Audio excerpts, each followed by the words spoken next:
6 days before the Passover, Jesus came to Bethany, where Lazarus lived, whom Jesus had raised from the dead. Here a dinner was given in Jesus' honor.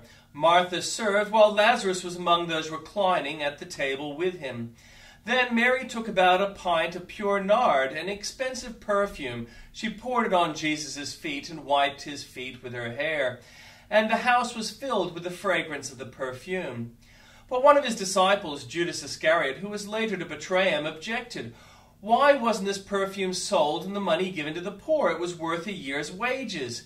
He did not say this because he cared about the poor, but because he was a thief. As keeper of the money bag, he used to help himself to whatever he was put into it. Leave her alone, Jesus replied. It was intended that she should save this perfume for the day of my burial. You will always have the poor among you, but you will not always have me. Meanwhile, a large crowd of Jews found out that Jesus was there and came, not only because of him, but also to see Lazarus, whom he had raised from the dead. So the chief priests made plans to kill Lazarus as well, for on account of him, many of the Jews were going over to Jesus and believing in him. The next day, the great crowd that had come to the festival heard that Jesus was on his way to Jerusalem. They took palm branches and went out to meet him, shouting, Hosanna! Blessed is he who comes in the name of the Lord! Blessed is the King of Israel! Jesus found a young donkey and sat on it, as it is written, Do not be afraid, daughter of Zion. See, your king is coming, seated on a donkey's colt. At first his disciples did not understand all this. Only after Jesus was glorified did they realize that these things had been written about him, and that these things had been done to him. Now, the crowd that was with him when he called Lazarus from the tomb and raised him from the dead continued to spread the word. Many people, because they had heard that he had performed this sign, went out to meet him. So the Pharisees said to one another, See, this is getting us nowhere. Look how the whole world has gone after him. Now, there were some Greeks among them who went up to worship at the festival. They came to Philip, who was from Bethsaida in Galilee, with a request. Sir, they said, we would like to see Jesus. Philip went to tell Andrew. Andrew and Philip in turn told Jesus. Jesus replied, The hour has come for the Son of Man to be glorified. Very truly I tell you, unless a kernel of wheat falls to the ground and dies, it remains only a single seed. But if it dies, it produces many seeds. Anyone who loves their life will lose it, while anyone who hates their life in this world will keep it for eternal life. Whoever serves me must follow me, and where I am, my servant also will be. My Father will honor the one who serves me. And the Old Testament reading. In the 18th year of the reign of Jeroboam, Abijah became king of Judah, and he reigned in Jerusalem 3 years. His mother's name was Maacah, a daughter of Uriel and Gibeah. There was war between Abijah and Jeroboam. Abijah went into battle with an army of 400,000 able fighting men, and Jeroboam drew up a battle line against him with 800,000 able troops. Abijah stood on Mount Zemaraim in the hill country of Ephraim and said, Jeroboam and all Israel, listen to me. Don't you know that the Lord, the God of Israel, has given the kingship of Israel to David and his descendants forever by a covenant of salt?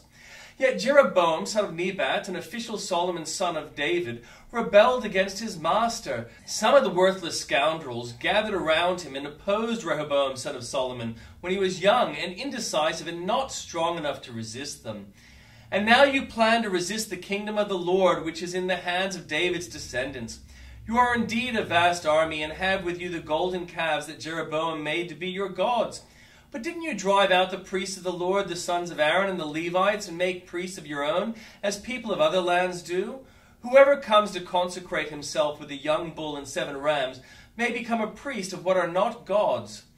As for us, the Lord is our God, and we have not forsaken him. The priests who serve the Lord are sons of Aaron, and the Levites assist them. Every morning and evening they present burnt offerings and fragrant incense to the Lord. They set out the bread on the ceremonially clean table and light the lamps on the gold lampstand every evening. We are observing the requirements of the Lord our God, but you have forsaken him. God is with us. He is our leader. His priests with their trumpets will sound the battle cry against you. People of Israel, do not fight against the Lord, the God of your ancestors, for you will not succeed. Now Jeroboam had sent troops around to the rear, so that while he was in front of Judah, the ambush was behind them. Judah turned and saw that they were being attacked at both front and rear. Then they cried out to the Lord. The priests blew their trumpets, and the men of Judah raised the battle cry. At the sound of their battle cry, God routed Jeroboam and all Israel before Abijah and Judah. The Israelites fled before Judah, and God delivered them into their hands. Abijah and his troops inflicted heavy losses on them, so that there were 500,000 casualties among Israel's able men. The Israelites were subdued on that occasion, and the people of Judah were victorious because they relied on the Lord, the God of their ancestors.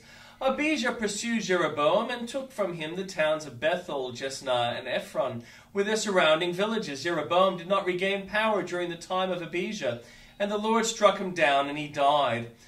But Abijah grew in strength. He married 14 wives and had 22 sons and 16 daughters. The other events of Abijah's reign, what he did and what he said, are written in the annotations of the prophet of Iddo. And Abijah rested with his ancestors and was buried in the city of David. Asa, his son, succeeded him as king, and in his days the country was at peace for 10 years. Asa did what was good and right in the eyes of the Lord his God. He removed the foreign altars and the high places, smashed the sacred stones, and cut down the Asherah poles. He commanded Judah to seek the Lord, the God of their ancestors, and obey his laws and commands. He removed the high places and incense altars in every town in Judah, and the kingdom was at peace under him. He built up the fortified cities of Judah since the land was at peace. No one was at war with him during the years, for the Lord gave him rest. Let us build up these towns, he said to Judah, and put walls around them with towers, gates, and bars. The land is still ours because we have sought the Lord our God. We sought him, and he has given us rest on every side. So they built and prospered. Asa had an army of 300,000 men from Judah, equipped with large shields and with spears, and 280,000 from Benjamin, armed with small shields and with bows. All these were brave fighting men. Zerah, the Cushite, marched out against them with an army of thousands upon thousands and 300 chariots, and came as far as Mareshah. Asa went out to meet him, and they took up battle positions in the valley of Zephathah near Marathah. Now Asa called to the Lord his God and said, Lord, there is no one like you to help thee powerless against the mighty. Help us, Lord our God, for we rely on you, and in your name we have come against the vast army. Lord, you are our God. Do not let mere mortals prevail against you. The Lord struck down the Cushites before Asa and Judah. The Cushites fled, and Asa and his army pursued them as far as Gerar. Such a great number of Cushites fell that they could not recover. They were crushed before the Lord and his forces. The men of Judah carried off a large amount of plunder. They destroyed all the villages around Gerar, for the terror of the Lord had fallen on them. They looted all these villages, since there was much plunder there. They also attacked the camps of the herders and carried off droves of sheep and goats and camels. Then they returned to Jerusalem.